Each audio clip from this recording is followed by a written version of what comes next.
bulan lepas saya ceramah, dia lancarkan kempen anak-anak sekolah rendah yang datang bersolat subuh di masjid, setiap pagi tu dia akan bagi RM3 duit belanja sekolah.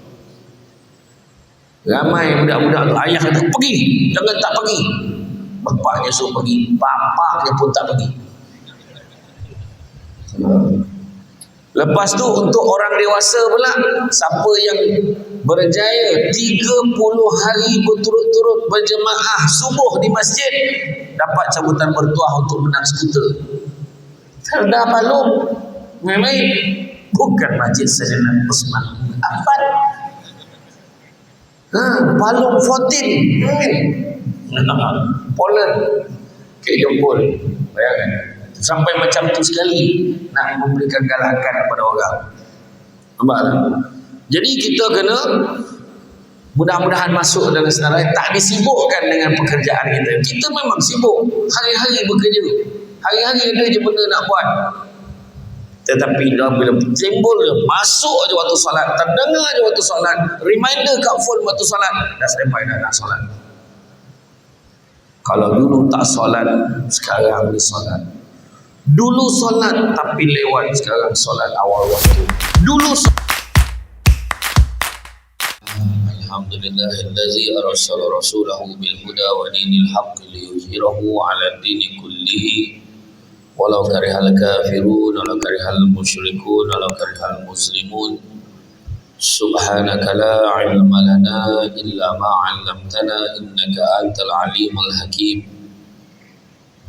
Rabbi syrah li sadri wa yassir li amri wa hlul 'uqdatam min lisani yafqahu qawli. Alhamdulillah, syukur kepada Allah Subhanahu wa taala, segala puji bagi Allah Tuhan sekalian alam. Selawat dan salam ke atas junjungan besar Nabi Muhammad sallallahu alaihi wasallam. Sebanyak diucapkan kepada tuan pengurusi acara, bahagia tuan pengurusi masjid, tuan imam, barisan jatuh kuasa masjid Sayyidina Osman bin Affan, dan Datuk Razak dan seterusnya, pemimpin-pemimpin tempatan semua peringkat yang berkesempatan hadir, seterusnya tuan-tuan dan puan yang dirahmati Allah sekalian. Alhamdulillah, malam ini sejajar dengan semangat tahun semenjak daripada 1 Januari 2023 sampailah ke hari ini didapati jumlah jemaah masjid untuk maghrib tak pernah surut dan kurang daripada yang ada sekarang. Jadi inilah semangat yang kita kendaki. Maknanya semangat tu kita sebut tu dia macam real lah, macam tu kan.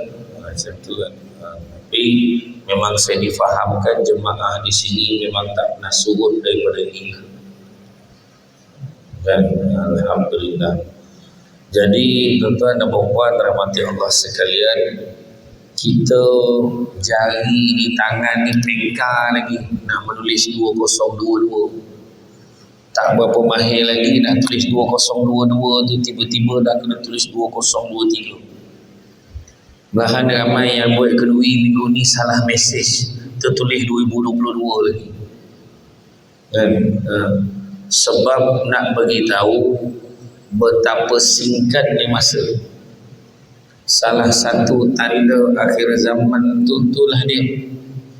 Dan tanda-tanda kematian semakin mendekat adalah apabila masa dirasakan pun cepat berlalu.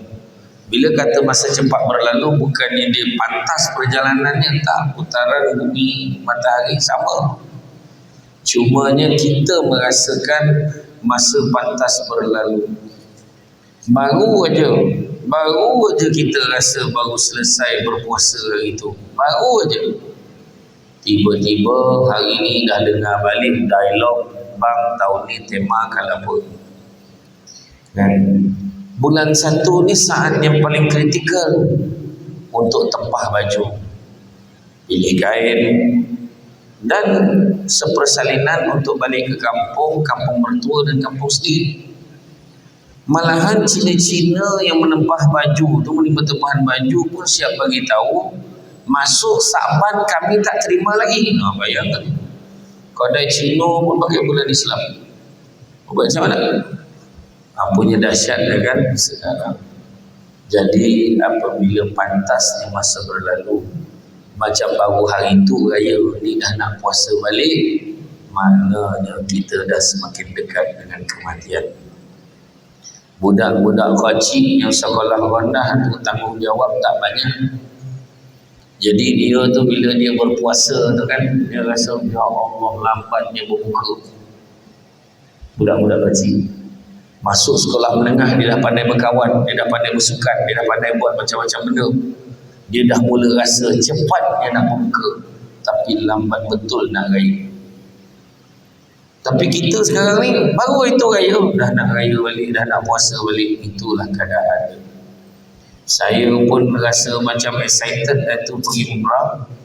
Saya baru balik 4 hari daripada Tanah Suci. Saya rasakan dalam 13 hari itu saya rasa macam lama sangat. Kejap ni. Tiba-tiba dah balik terus pergi Sarawak. Habis Sarawak tu ceramah dekat Melaka, dekat Kampung Mountain, ceramah dekat Balai Bomba Hang Tuah malam tadi. Dan hari ni pagi Shah Alam, tengah hari dekat Petaling Jaya, petang tadi ke Hospital Lampang, malam ni Badatul Razak. Ya, tiba-tiba dah habis 2023 pula kan. Itulah tanda-tandanya penceramah pun dah dekat dengan mati. Semua orang dekat dengan kematian. Tak usahlah nak cakap begitu cepatnya masa berlalu. Tak ada, memang dah mati, tentu je ya. Tak ada nak berbunga-bunga sangat bahasa kan. Jadi sudah lazim bila setiap kali berganti tahun kita akan memasak, memperbaharui azam. Tajuk hari ni tutup buku lama, buka buku baru. Tapi kalau buku lama tak settle lagi, tak payah tutup lah. Kan? Sebetulnya lah kiranya. Dan malah ada yang menjadikannya sebagai kewajipan untuk menetapkan satu matlamat baru dalam kehidupan. Pelbagai azam, antaranya ingin menurunkan berat badan. Itu adalah cabaran yang paling berat untuk penceramah. Kerana setiap masjid biasanya mempunyai hasrat hidangan yang tertentu. Termasuklah malam ini, saya sangat yakin hidangan sudah bentuk sendiri. Macam itulah kan. Dan begitu juga ada yang ingin mendapat keputusan cemerlang dalam apa juga jenis peperiksaan. Ada yang ingin mencapai peningkatan dalam kerjaya. Begitu juga ada yang ingin berusaha dengan lebih kuat lagi supaya mencapai matlamat pendapatan gaji yang tertentu dan sebagainya. Tetapi sebagai seorang Islam, penekanan dalam soal ibadah dan soal akhlak perlulah diberi perhatian. Kan? Contohnya kita memperbaiki solat kita. Kan, kita memperbaharui macam mana memperbetulkan niat kita dalam beribadah dan sebagainya. Kadang-kadang ada orang, kau datang masjid malam ni, Samsul depan ada. Apa pasal kau begini? Mak mentua aku dekat rumah, biar dia tahu aku di masjid. Walhal dia keluar, dia tak pergi masjid pun, dia lepakkan pada pelitiau. Contohlah. Jadi kita kena memperbaharui dan juga mengubah diri kita. Sebab kata Datuk Dr. Fadilah Kamsah, manusia itu bukannya tak boleh berubah, tapi ada kalanya mereka tidak nampak sebab mengapa mereka perlu berubah. Okey, apa masalah kau? Bila kita nasihat kau berubahlah, pahala. Okey je. Contohlah kan, kita semua ada ruang untuk memperbaiki diri kita. Contoh. Jangan berubah muka ni contoh. Contohnya sokong. Jadi bukan satu benda yang mudah sebenarnya. Okey pun sokong. Imam tu pun sokong. Saya tunjuk imam mana, siap reference 3 imam yang dia boleh senaraikan yang juga sokong. Demi untuk mempertahankan perubahan tidak akan dilakukan. Macam itulah. Ya. Begitu juga memperbaiki solat. Mungkin solat selama ni ikut-ikutan. Mungkin memperbanyakkan membaca Al-Quran. Bersolat jemaah di masjid. Meninggalkan perkara-perkara maksiat. Kurang bercakap benda yang sia-sia. Dan azab dan matlamat yang ditetapkan hendaklah jelas dan bukannya terawang-awang sehingga kan terlalu sukar untuk dilaksanakan. Contoh, aku bercadang nak jadi Perdana Menteri tahun depan, aku memang lupakanlah contoh. Agak-agak lah, letaklah matlamat yang jelas. Contoh, aku target nak jadi pengurusi masjid, itu pun jauh sekali nampak. Macam itulah kan. Jadi bagilah yang dekat. Aku ingin menjadi ketua keluarga yang baik. Okey. Aku ingin menjadi suami yang lebih penyayang kepada isteriku. Mana tahu terbuka hati isteriku untuk memberikan ruang aku untuk lebih menyayangi. Faham? Macam tu. Jadi makna kata kita kena buat target yang realistik, jangan di awang-awangan yang sukar untuk dicapai. Bila ingin menetapkan satu matlamat, jangan sesekali menyenaraikan terlalu banyak azam hingga kita tidak mempunyai fokus dan juga tak dapat dilaksanakan. Mungkin dengan menetapkan beberapa azam boleh dicapai dengan usaha dan strategi yang baik. Dua azam yang dicadangkan untuk kita berusaha bersungguh-sungguh tanpa berhenti walaupun masih belum berjaya, iaitu memperbaiki dan juga menambah baik ibadah kita. Rasulullah SAW bersabda, diperlihatkan kepadaku 3 golongan manusia dari umatku yang mula-mula masuk syurga.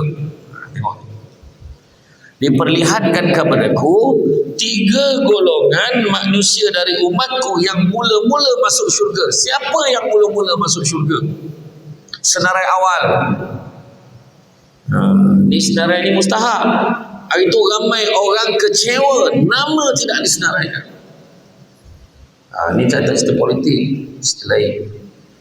Tapi kita patut kecewa kalau nama tidak tersenarai nak masuk syurga awal. Itu logik lah. Apa dia? Yang pertama, orang yang mati syahid. Kedua, orang fakir yang tidak meminta-minta. Dan yang ketiga, orang yang tidak disibukkan pekerjaannya daripada taat beribadah kepada Allah. Sibuk macam mana pun, bentang sejadah masuk waktu di solat. Dapat tak macam tu? Kita di Malaysia ni bertuah tuan-tuan dan puan sekalian. Kalau kita travel macam mana pun, setiap lorong jalan lama, jalan baru, highway, atas flyover, semua ada tempat semayang. Di Malaysia hebat tuan-tuan. Tempat semayang siap, tempat menyangkung semua tu. Tempat buang air, tempat minum, semua ada. Tak ada sebab kita tak boleh nak berhenti solat. Tak ada sebab. Itu sebabnya kita kena memperbaiki. Ini orang yang tidak disibuk, mana time semayang dia kata semayang. Apa yang tak macam tu? Di Felda Palung 14 bulan lepas saya ceramah, dia lancarkan kempen. Anak-anak sekolah rendah yang datang bersolat subuh di masjid, setiap pagi itu dia akan bagi RM3 duit belanja sekolah. Ramai budak-budak tu, ayah kata pergi, jangan tak pergi. Bapaknya suruh pergi, bapaknya pun tak pergi. Lepas tu untuk orang dewasa pula, siapa yang berjaya 30 hari berturut-turut berjemaah subuh di masjid, dapat cabutan bertuah untuk menang skuter. Felda Palung memang bukan Masjid Sayyidina Uthman Affan. Palung 14 Poland ke jempol. Bayangkan sampai macam tu sekali nak memberikan galakan kepada orang. Nampak tak?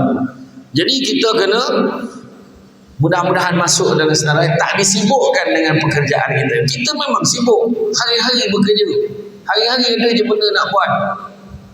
Tetapi bila timbul masuk je waktu solat, terdengar je waktu solat, reminder kat phone waktu solat, dah standby dah nak solat. Kalau dulu tak solat, sekarang ni solat. Dulu solat tapi lewat, sekarang solat awal waktu.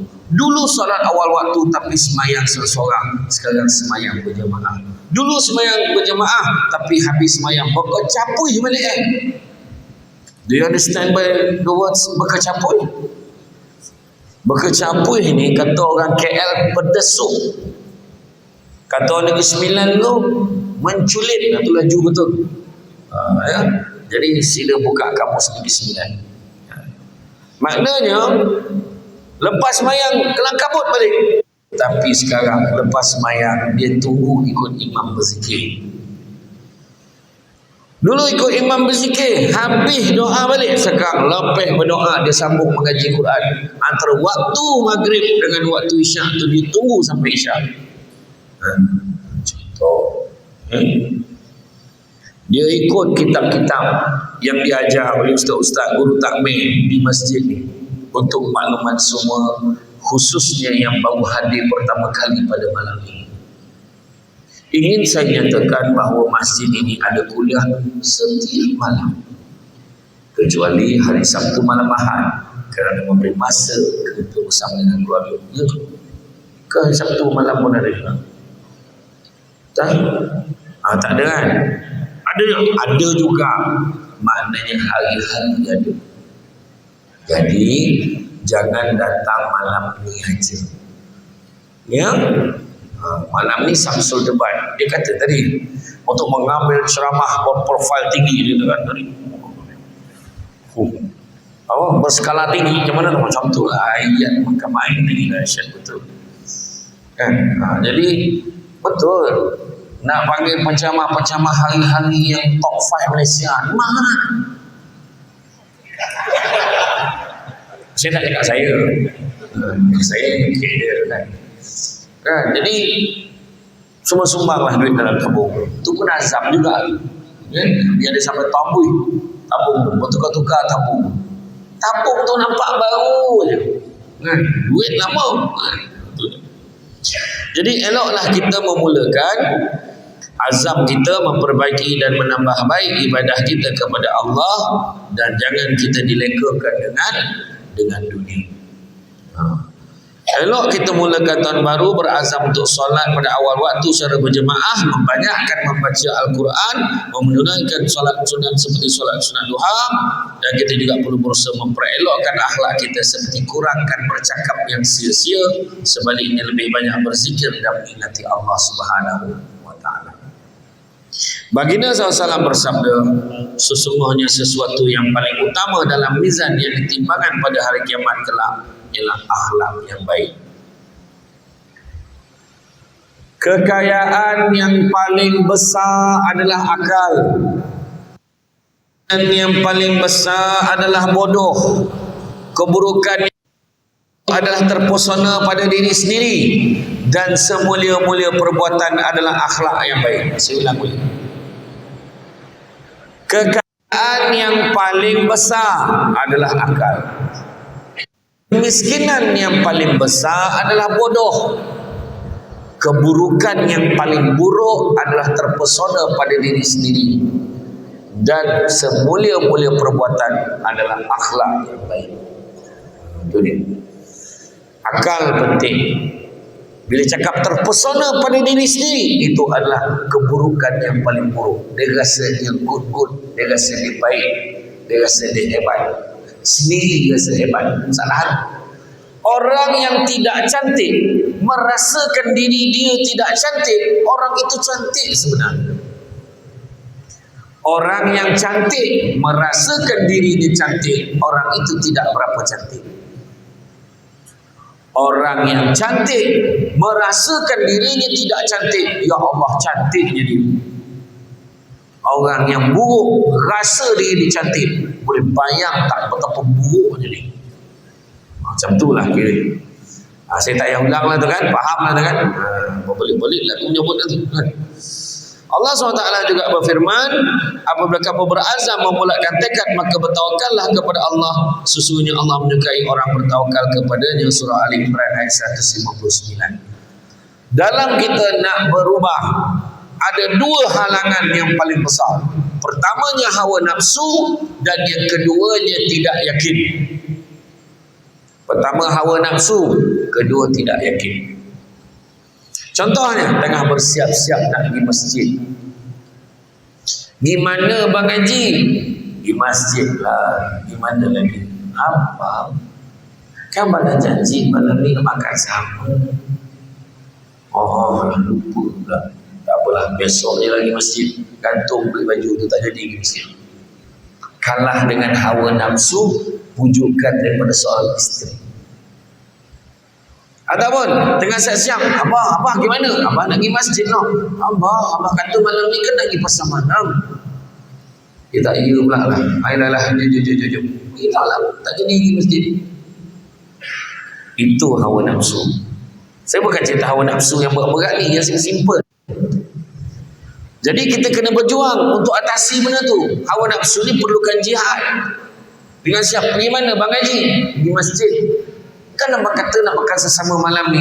Sayang, abang pergi semayang bukan nama pun.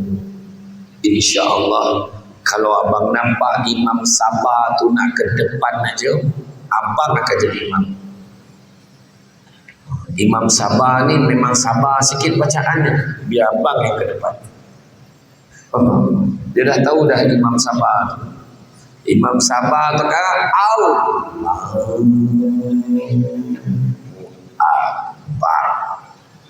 Ulambik sudah maghrib. Jadi don't worry. Lepas mayangkan abang terus balik, kita makan sama-sama. Okay, I love you. Abah kata nak pergi pasar malam. Kau jangan risau. Selagi mana abah kau tak pergi pasar malam, tak tutup pasar malam, abah pergi semayang sekejap je, balik kan kita pergi. Nampak tak? Yang kedua, tak yakin. Kenapa tak yakin? Sebab tak ada ilmu. Alhamdulillah malam ni ramai datang, melempah sampai keluar.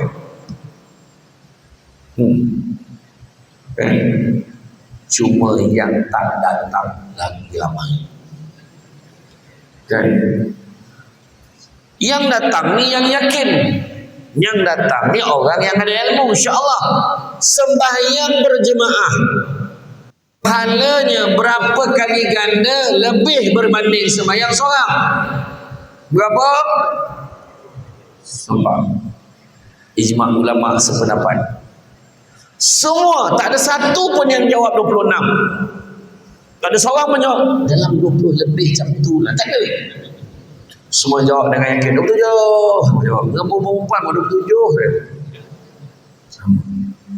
Tapi kenapa tetap tak ramai? Sini ramailah, tempat lain tu kenapa tak ramai? Sebab pahala tak nampak dengan mata kasar, dirasakan dengan hati. Bayangkan kalau Allah gantikan 27 kali ganda tu dengan 27 ringgit setiap kali lepas solat. Assalamualaikum warahmatullahi wabarakatuh. Assalamualaikum warahmatullahi wabarakatuh. 27 ringgit. Contohlah, nampak 27 ringgit sendal lagi. Contohlah, agak-agak apa jadi pada masjid? Orang semayang sampai pagi, merangkak, yang stroke pun mengengsot datang nak semayang. Betul di situ, betul. Bertongkat pun datang, sakit demam sikit pun datang juga. 27 ringgit jahat. Masa tu orang perempuan di belakang sana lain perbincangan. Kau dah berapa lama dah semayang kat sini, Leha? Baru 2 minggu, banyak duit kau. 27 kali 5 kali 14. Dah banyak duit kau, Leha. Bukan nama sebenar. Aku baru tahu ni, tak berguna punya jiran, nak kaya seorang-seorang. Beritahulah. Masalahnya hari-hari beritahu ni 27 kali ganda ni, bukan 27 ringgit. Itu orang perempuan. Biasalah orang perempuan, dia akan bergaduh perkara-perkara big. Orang lelaki takkan bergaduh soal ini, sebab orang lelaki akan membincangkan soal dasar. Kita membincangkan perkara-perkara ke depan. Oh, ayat dia. Perbincangan orang lelaki agak-agak kau, kalau kita ni makmum dapat 27, imam dapat berapa? Ditahannya kita imam. Baik, imam cakap, imam dapat berapa? Imam ni berzuhud orang. Alhamdulillah. Imam tak nak cakap. Cakap mam berapa mam, biar telus. Ni contohnya tau, bukan macam tu tau, contohnya. Tengoklah kalau lupa-lupa tu tak banyak sangat dapat. Tapi kalau khusyuk lebih lah. Tapi teruk-teruk pun RM40 tak lari. Ni contoh tau, contoh. RM40 tak lari lah, malam tu bertumbuk nak jadi imam. Syekh dia jadi imam. Tak, contoh lah. Sedangkan 27 kali ganda setiap satu waktu itu jauh lebih hebat daripada RM27. Itu sebab Nabi kata kalaulah orang boleh nampaklah pahala sembahyang berjemaah, tentu mereka akan datang walaupun dalam keadaan merangkak. Nabi sebut. Malahan Nabi pernah bercita-cita, kalau ikutkan nanti aku nak sahaja pergi bakar rumah orang yang tak pergi solat berjemaah di masjid. Cuma Nabi tak buat. Kalau Nabi buat takut jadi sunnah. Dah imam pun tak ada macam lain pergi bakar rumah orang. Satu rumah dibakar. Dah imam ambil sampai dah rumah imam nak bakar. Contoh tak? Bukan apa, memang itulah penekanan yang Nabi bagi. Ya. Lagi satu, sembahyang berjamaah ini dapatlah kita belajar. Ya. Nak yakin macam mana? Datang kuliah ilmu, datang majlis ilmu di masjid ni datang. Nabi sebut barang siapa yang mengikuti jalan-jalan ke majlis ilmu, maka Allah akan anugerahkan kepadanya jalan-jalan ke syurga. Amin. Jangan lupa hashtag pergi syurga balik hari. Ya, hari-hari kita pergi taman ilmu ni, taman syurga. Setiap matlamat perlu dimulakan dengan niat, disusuli dengan usaha. Usaha pula perlu disusun strategi dan dilakukan secara berperingkat bagi memastikan yang mudah untuk dilaksanakan. Itu sebab Nabi kata tidak ada lagi penghijrahan selepas Fathu Makkah. Tak ada lagi dah. Lepas Fathu Makkah tak ada hijrah lagi dah. Yang ada cuma niat dan jihad. Niat itu penting. Niat itu penting, tapi yang lagi penting jihad untuk melaksanakan apa yang kita niatkan. Bukan senang. Ya. Maka kita perlu bertawakal kepada Allah, berserah dan yakin dengan pertolongan Allah. Penting untuk ditekankan, sesuatu azam perlu dilakukan dengan penuh istiqamah dan tidak hanya separuh jalan.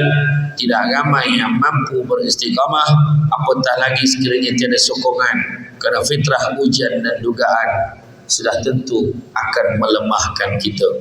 Itu sebabnya sabar tu ada 3. Pertama, sabar untuk taat perintah Allah. Naik kereta, tiba-tiba bunyi azan kafun. Allahu Akbar. Bang dah zuhur lah bang. Ayolah. Jom kita singgah jam sembahyang tu. Tak lambat ke bang? Tak apa, sembahyang sekejap aja. Nampak orang yang sabar, dia akan berhenti solat. Orang yang tak sabar, tak apalah, jalan nanti sampai pandai lah kita sembahyang kat sana. Itu akal tak nak sembahyang, tak sabar. Kedua, sabar untuk meninggalkan larangan Allah pun bukan senang. Kan? Dah biasa main nombor ekor. Nak main, semua nombor nampak dia nak main. Dulu dekat wilayah dengan Selangor kan ada petak sejadah tu, ada nombor. Kan masa awal-awal tu kan, dia buat penjarakan kan ada petak sini, saya tak tahulah ada nombor petak tak. Waktu maghrib dia semayang kat petak 08. Waktu isyak dia semayang kat petak 23, 0823. Kena pula tu. Kono tu satu hal, dia belanja je ke masjid dengan duit tu, hajar betul. Bayangkan tuan-tuan. Dia dah biasa. Kadang-kadang dah biasa mengumpat. Tak sangka kan dia macam tu. Kenapa? Ya Allah. Orang ada cerita kan. Dah biasa mengumpat. Tiba-tiba datang seorang nak cuba ajak meninggalkan larangan Allah. Kena sabar. Dia kata apa? Kau ni tak baik lah ngumpat pasal orang tak baik tu. Alah, macam lah kau tu baik sangat. Kena. Ayolah, aku tak baik. Apa cerita? Dia punya orang cakap. Itu tak sabar nama tu. Tapi kalau orang yang sabar, walaupun kena balon dia tu, macam kau baik sangat. Memang aku ni bukan baik. Tapi anggaplah ni usaha kita nak jadi baik. Macam orang lelaki nak berubah kan. Hai, tiba-tiba pergi semayang orang tua ni, nak mati apa? Takkan susah tu. Kena sabar. Hai, buang tebiat ke bang?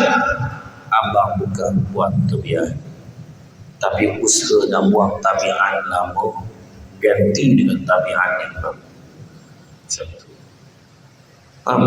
Jangan kita pun patah semangat. Abang rasa mulai minggu depan abang nak jadi imam kat rumah ni. Isteri bagi galakan. Jangan kau sound lagi kau. Fatihah aku tak betul, agak-agak dah. Jangan macam tu. Kau mematikan hasrat dan azam suamimu tu. Boleh bang, abang lah selayaknya jadi imam dalam rumah ni. Tapi abang kenalah belajar dulu. Macam tu cakap dengan suami. Ini punya garang. Abang, imam. Imam. Suami pun abang tak pandai. Tak pandai pakai telekung duduk belakang. Apa hal pula? Dah lagi kau pula pakai telekung duduk belakang, apa hal?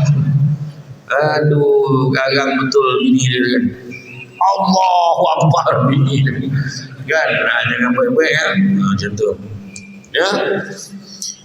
Kemudian adalah perlu kita ingatkan agar tidak lagi bertangguh untuk melakukan kebaikan sementara masih diberi peluang.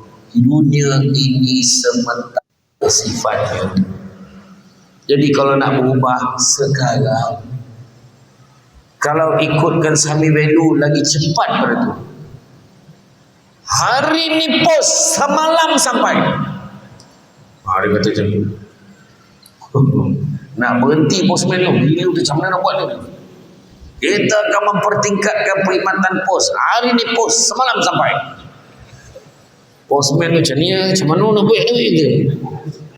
Hari ni pos, aku dah post dah tadi, tahu dah sampai dah semalam. Contoh lagi ya. Rupanya maksud dia hari ini pos satu malam sampai. Satu malam dan semalam seerti penggunaan tak sesuai. Ya. Jadi makna kata jangan bertangguh lagi, buat cepat. Itu yang kita tempah baju tu kan. Kadang-kadang tu sebab Nabi pernah satu ketika Nabi ambil satu kayu, Nabi lukis dekat tanah tu, Nabi buat satu garisan panjang. Sahabat tengok kan. Lepas tu dekat garisan panjang tu Nabi buat satu segi empat tepat. Macam tu. Dia tergantung dekat garisan yang panjang tu. Dekat dalam segi empat tempat tu Nabi cakar-cakar dalam tu. Sahabat tanya, apa yang kau lukis ya Rasulullah? Nabi beritahu apa? Garisan panjang tu itulah cita-cita manusia. Panjang. Nak buat itu, nak buat ini. Tahun ni kau tengoklah. Bulan ni, hujung bulan kau tengok sport rim kita aku macam mana. Kau tengok rumah aku tu, dapur tu ada drive thru. Tu. Macam-macam cerita tu. Macam-macam dia nak buat. Kan? Dia pergi tempah baju Melayu, dia pergi tempah baju dekat kedai Cina tu, dia test kat kedai tu. Oh, ini pagi raya pakai kat Masjid Bantul Razak. Oi, masa tu orang kenal lagu siapa? Soalan cepu mas. Confirm ke kau hidup lagi pagi raya? Tu soalan tu boleh mematikan selera gitu. Betul? Itu yang Nabi kata, ni cita-cita panjang ni, tapi yang segi empat tempat tu setakat tu je umur. Dan cakap-cakap tu, ujian, dugaan, macam-macam ujian dah datang hidup kita, menyebabkan kita tak terasa, tiba-tiba masa dah berlalu.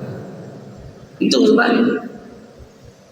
Saya pun macam tak percaya, saya ni dah tua dah ni. Tak percaya. Saya dah ada kad pesara. Kat hotel dapat 10%. Kad pesara. Saya dah ada kad pesara. Baru-baru ni saya balik daripada masa pergi umrah. Saya terasa tuanya saya bila tengok tempat saya jauh. Dah dipanjangkan ke? Wah, itulah jarak ada daripada dulu kan. Nak menunjukkan kita dah tua. Kalau saya dah tua, yang agak-agak lagi tua daripada saya tu lebih lagi lah. Betul. Tu yang kita heran bila pilihan raya itu, bukan sikit politik lah, sikit batuk lagi banyak, ada bercakap nak lagi tu. Sama bagilah orang muda pula ni pandangan saya. Saya tak sebut parti mana-mana Betul. Bolehlah ke situ pula kan. Tapi itu dia. Sementara di dunia ni, tapi kenapa kita nak kejar juga yang dunia? Isteri, suami, sementara sampai masa jiun. Inna lillahi wa inna ilaihi raji'un. Sependekkan jiun. Bini aku pandai masak, bini aku ni. Kenapa masa mati? Kan disebut oleh Jibril, kan? Dia beritahu kat Nabi, dia kata, hiduplah engkau sesuka hati kamu, kerana sampai masa kau akan mati. Pesan daripada manusia, kan? Bercintalah, berkasih sayanglah dengan sesiapa juga pun, sampai masanya kau akan berpisah dengannya. Perbuatlah sesuka hati kamu di atas dunia ni. Buat sesuka hati kamu, kerana sesungguhnya kamu akan dibalas atas setiap apa yang kamu lakukan. Jelas. Yang kedua tadi, cintalah, sayanglah. I love you, you love me. Abanglah segala-galanya dalam hidup leha. Itulah yang drama yang sekarang ni lah, yang Aish dengan Nabila. Siapa nama? Itulah drama ke-7 tu lah. Apa tadi? Ialah nyampah lah, aku tidak tahu nyampah. Contoh lah ni. Tak nak beritahu kan, cintalah macam mana pun sampai masa kan mati. Kedua, dunia ni apa? Duit, harta, kereta, motosikal, rumah besar, tak bawa mati. Dulu kalau pergi KL belah-belah Ceras ni, waktu saya belajar dulu, saya selalu pergi ke Bukit Ceras tu makan chicken chop, nyempawa kat Selekong. Bayang. Dulu pergi tidaklah sesibuk hari ini. Dulu lengang dia boleh parking. Sekarang keadaan dah berubah. Dulu nampak rumah besar dekat dulu Plaza Phoenix, dah tak ada Phoenix tu. Rumah besar-besar nampak, dahsyat ni rumah ni. Sekarang rumah tu buruk dah, lama rumah baru lagi besar. Dulu tak pernah fikir ada highway, jalan lagi tinggi daripada bangunan dekat sini ni. Jalan macam tu, naik atas tu gayat tu. Lengkap dah perjalanan suka duka kehidupan. Duka dah ada, suka pun sampai. Suka duka. Tak ada mana diuk dah, suka duka. Ini korang pun perasan tak kan? Nampak kereta besar, berapa lama kereta baru besar tu, tiba-tiba ada kereta lagi baru lagi besar tu. Motor apa canggih, motor paling lama seminggu. Lepas tu orang tak peduli dah motosikal dunia. Itu juga pangkat bukan. Sampai masa dulu dia kat pejabat tu dia nombor 1, ranking nombor 1 dalam pejabat tu. Tiba-tiba satu hari kat masjid di kat ujung tiang, pahala tu becen. Termasuklah saya. Dulu jawatan saya pengarah undang-undang dan penguasaan, bertabik tentang pejabat sampai masa PJ. Jadi penceramah saya punya tak sampai masa habis, keluarlah nama-nama baru, Samsul Seban, Samsul Debam, Demi, Samsul Demi, semua ada. Jangan kita ingat ni kita punya, tak, bukan kita punya. Semua Allah punya. Allah bagi pinjam, ilmu ni kita punya, bukan. Jadi janganlah berniaga. Tak ada 5,000 dia tak datang penceramah tu, gila betul. Samsul depan tak macam tu kan. Tapi kalau orang bagi aku ambil. Iya, ada penceramah tu 5,000. Pergi ke Sarawak dia minta 7,000. Hotel nak Pullman, gila penceramah. Betul. penyanyi, suara sedap. Sampai masa masuk Gegar Baganza, minta nyawa nak nyanyi lagu sendiri. Lagu sendiri tak boleh nyanyi. Nak cakap apa? Tu yang Datuk Nara beritahu saya tu. Dia kata bila kita dah berusia Ustaz, suara tu kita kena ubah note dia tu sesuaikan dengan kekuatan suara kita. Saya dengan Datuk Nora tak ada apa-apa tau. Ini dia bercerita dengan saya. Jangan pandang semacam ni. Dia kena cerita. Macam-macam dengan media sosial ni. Samsul Debat tak ada apa-apa dengan Aida Jebat. Kena faham tu. Tak ada kaitan. Itu sebab dia ubah note dia tu. Dulu masa dia muda, zaman kegemilangan, dia menyanyi, note dia sampai ke langit. Sekarang dia kena rendahkan. Kalau dia paksa juga dengan dia ke langit. Faham? Macam tu. Ya, jangan kita sombong-sombong. Tak ya. Kedudukan sampai masa bertukar. Kan? Macam hari tu kan pilihan hari. Ambil pengajaran. Orang dia nak, orang dia nak. Sudah ada. Kita pilih dia ni, kita tak nak dia. Kita pilih ni, tak nak dia. Dua-dua dapat. Yang faham, tak faham sudah. Kau pergi pasar raya pilih barang ni, kau tak nak barang tu, tak tahu pula dapat free gift. Contoh. Dia faham macam tu kan. Sampai sekarang orang tak dapat huraikan siapa yang menang sebenarnya, kita tahu kan. Sebenarnya nak beritahu apa? Kuasa Allah tu. Ya, betul. So bukan cerita politik tuan-tuan, ini pengajaran kita ambil. Kau maki kawan tu 2 minggu kau maki kawan, tak berguna, mati lagi baik, kepala bapak semua keluar. Tiba-tiba lepas 2 minggu sahabat, kau nak cakap apa? Itu sebabnya jangan politik-politik ni hentikan. Kita dekat masjid bersatu hati, sudah. Atas nama Islam kita baik, sudah. Menang ke kalah, kau jangan sound pula. Apa perasaan kau bila dah kalah? Jangan tanya. Kawan tu bernera pun tak turun lagi pada tembok rumah dia. Kan? Jangan. Gitu. Itu sebabnya dari Ibnu Umar radhiyallahu anhu, Rasulullah SAW pernah menasihatkan beliau, hiduplah engkau di dunia ini seakan-akan sebagai orang asing atau musafir dan mempersiapkan dirimu untuk menuju negeri akhirat. Hadis riwayat Bukhari. Jadi dalam menyambut tahun baru, kita perlu bermuhasabah dan tidak terikut-ikut dengan budaya luar. Malam tahun baru orang buat celebration, kita buat majlis ilmu. Kita buat marhaban sikit. Kita buat selawat. Countdown kita buat 10, 9, 8, 7, 6, 5, 4, 3, 2, 1. Allahu Akbar, Allahu Akbar. Azan. Bangun orang sembahyang subuh masa tu. Baru pukul 12. Buat kelainan. Betul. Kita buat tahajud dan sebagainya. Buat. Tanyalah orang yang pergi umrah, pergi haji kan. Siang malam sama ke kat sana? Beribadah aja. Dekat sana ada orang tanya saya, Ustaz, kenapa bila kita pergi Mekah senang nak sembahyang? Sebab kat sana tak ada snooker. Dekat sana, tapi nak cakap sekali mula ada dah tu. Kan? Sebab dekat sana semua orang memang tinggalkan pangkat dan kedudukan dia.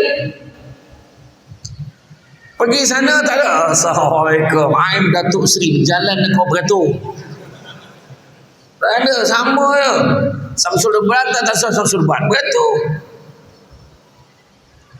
Kita dekat Mekah dengan Madinah.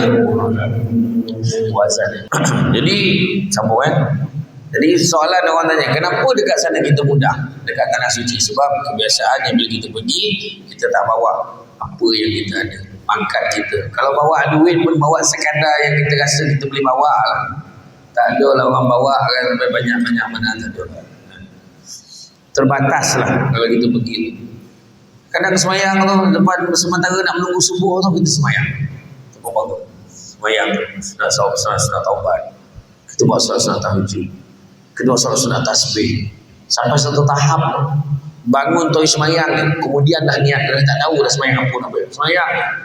Macam tu kan? Jadi macam tu lah. Mungkin kita boleh kena bawa. Kadang-kadang silap ada. Allah Ta'ala hanya ada di tanah suci saja. Tak.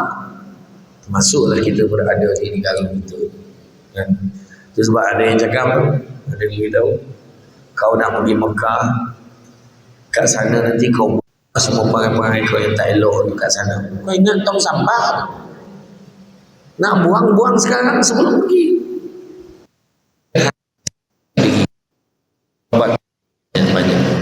Tuan-tuan dan puan rahmati Allah sekalian, maka semua orang kena menjadikan tahun baru kini sebagai salah satu titik mula untuk kita menginsafi kelemahan diri kita, memperbetulkan diri kita atas kesalahan yang mungkin kita pernah lakukan. Sebab Nabi kata sesungguhnya manusia itu berdosa, dan sebaik-baik manusia berdosa itu adalah bertaubat kepada Allah Subhanahu wa taala.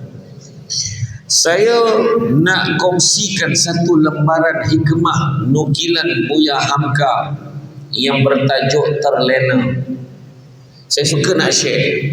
Mungkin ada yang dah pernah dengar lah, tapi kita share kan. Kata Hamka, waktu berlalu begitu pantas menipu kita yang terlena. Belum sempat berzikir di waktu pagi, hari sudah menjelang siang. Belum sempat bersedekah pagi, matahari sudah meninggi. Niat pukul 9 pagi hendak solat duha, tiba-tiba azan zuhur sudah terdengar. Teringin setiap pagi membaca satu juzuk Al-Quran, menambah hafalan satu hari satu ayat, itu pun tidak dilakukan. Rancangan untuk tidak akan melewatkan malam kecuali dengan tahajud dan witir, walaupun hanya 3 rakaat, semua tinggal angan-angan. Beginikah berterusannya nasib hidup menghabiskan umur, berseronok dengan usia, lalu tiba-tiba menjelmalah usia di angka 30. Sebentar kemudian 40, tidak lama kemudian terasa menjadi 50. Dan kemudian orang mula memanggil kita dengan panggilan Tok Wan, Atuk ataupun Nenek, menandakan kita sudah tua. Lalu sambil menunggu sakaratul maut tiba, diperlihatkan catatan amal yang kita pernah buat. Astaghfirullah, ternyata tidak seberapa sedekah dan infak, cuma sekadarnya. Mengajarkan ilmu tidak pernah ada, eratkan silaturahim tidak pernah dibuat. Justru apakah roh ini tidak akan melolong, meraung, menjerit, menahan kesakitan di saat berpisah daripada tubuh ketika sakaratul maut? Hati berkata, tambahkan usiaku ya Allah, aku memerlukan waktu untuk beramal sebelum kau akhiri ajalku. Belum cukupkah kita mensia-siakan waktu selama 30, 40, 50 ataupun 60 tahun? Perlu berapa tahun lagikah untuk mengulang pagi, siang, petang dan malam? Perlu berapa minggu, bulan dan tahun lagi agar kita bersedia untuk mati? Kita tidak pernah merasa kehilangan waktu dan kesempatan untuk menghasilkan pahala. Maka 1000 tahun pun tidak akan pernah cukup bagi orang-orang yang terlena. Itulah kadang-kadang kita, aku ingat aku nak nitah, tak buat lagi. Aku ingat aku nak sedekah lah, tangguh lagi. Jangan tangguh. Rasa nak sedekah, bagi. Contoh pandang lah, kita dengar kawan kita sakit tenat. Aku rasa petang ni lepas asar ni aku nak pergi tengok kejap. Kita dah cakap ni, petang tu lepas asar, tak perasan ada live badminton. Kita pun layan. Bini tanya, bang tak jadi ke pergi tengok haji tu? Tak apalah, besok lah besok. Malam tu meninggal lah bang. Kita pun cakap, aku baru nak pergi tengok dia tadi. Tak sempat kau pun. Bukan tak sempat, kita yang melengah. Itu wujud dia yang mati. Kalau kita yang mati, silap-silap dia yang serah kita. Itulah pengajaran yang kita boleh ambil. Maka marilah kita memulakan tahun 2023 ini dengan jiwa yang bersih, jiwa yang tenang, penuh semangat, agar diberikan kemudahan dan kesempatan untuk menambah amal penuh keikhlasan. Kelima ni dalam hidup kita, insya-Allah selamatlah hidup kita dunia akhirat. Pertama, sabar. Sabar banyak-banyak. Sabar untuk taat perintah Allah, sabar meninggalkan larangan Allah, dan sabar dengan ujian dan dugaan yang melanda. Itu pertama. Kedua, bersyukur banyak-banyak dengan nikmat yang Allah berikan kepada kita. Malam tadi, berapa ramai yang terlelap tengok TV, terlelap tengok handphone, terlelap dekat sofa sampai ke pagi tanpa sempat minta doa panjang umur, tapi pagi tadi hidup lagi. Dan tak ada siapa pun yang bangun pagi tadi kecewa. Kenapalah aku hidup lagi ni ya Allah? Tak ada. Semua orang dengan penuh tenang dan gembira bangun pagi. Macam itulah kasih sayang Allah kat kita. Dia bagi peluang dekat kita. Syukur. Ketiga, bertawakal kepada Allah, serah kepada Allah untuk berikan yang terbaik untuk kita. Keempat, redha dengan apa juga ujian dan dugaan yang melanda. Dan yang kelima, ikhlas. Buat apa pun ikhlas kerana Allah, bukan mengharapkan ganjaran daripada manusia. Barang siapa yang melakukan sesuatu demi mengharapkan ganjaran daripada manusia, percaya cakap saya yang dia akan kecewa. Tapi barang siapa yang mengharapkan ganjaran daripada Allah, maka dia tidak pernah hadam pun, tak pernah kecewa, terkilat seandainya manusia tidak memberikan apa-apa kepadanya. Berdoalah, berserahlah kepada Allah banyak-banyak. Jadi tuan-tuan dan puan-puan dirahmati Allah sekalian, maka dalam hidup kita yang sementara ini, kita perlulah melihat diri kita seumpama kita melihat di dalam cermin dan menganalisa diri kita. Kan, tengok balik dengan secara rasional, emosi ketepikan dengan tenang, bertindaklah secara berhikmah, beramallah dengan sebanyak-banyak, hidup dalam yang hidayah supaya dapat jalan maghfirah, keampunan pada Allah. Tak dapat keampunan pada Allah, sesia hidup dalam dunia.